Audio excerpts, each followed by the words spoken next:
Viene Maxi y dice, yo no salto a ese tiro. Y ahora viene Clever y dice, sí, pero yo soy profesor de capoeira y vuelo más. Palmas, palmas, palmas. Y ahora se viene Maxi. Viene, corre, pica y vuela. Impresionante. Cuidado que hay niños ahí, Maxi, 2, 3, 4, 5, 6, 7, 8, 9, 10. ¡Fuerte el aplauso para Maxi!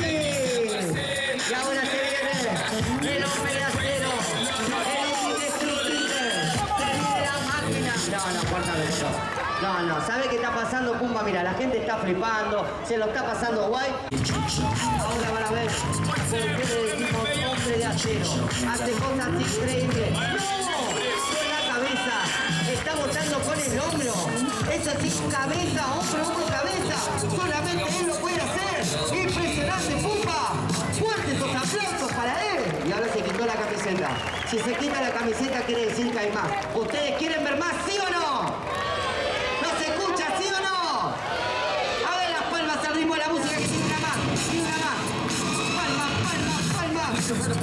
Ahora van a ver. Pero eso sí, Pumba. Si no aplauden todos, no lo hagan. No están aplaudiendo. Hasta que no aplaudan todos, no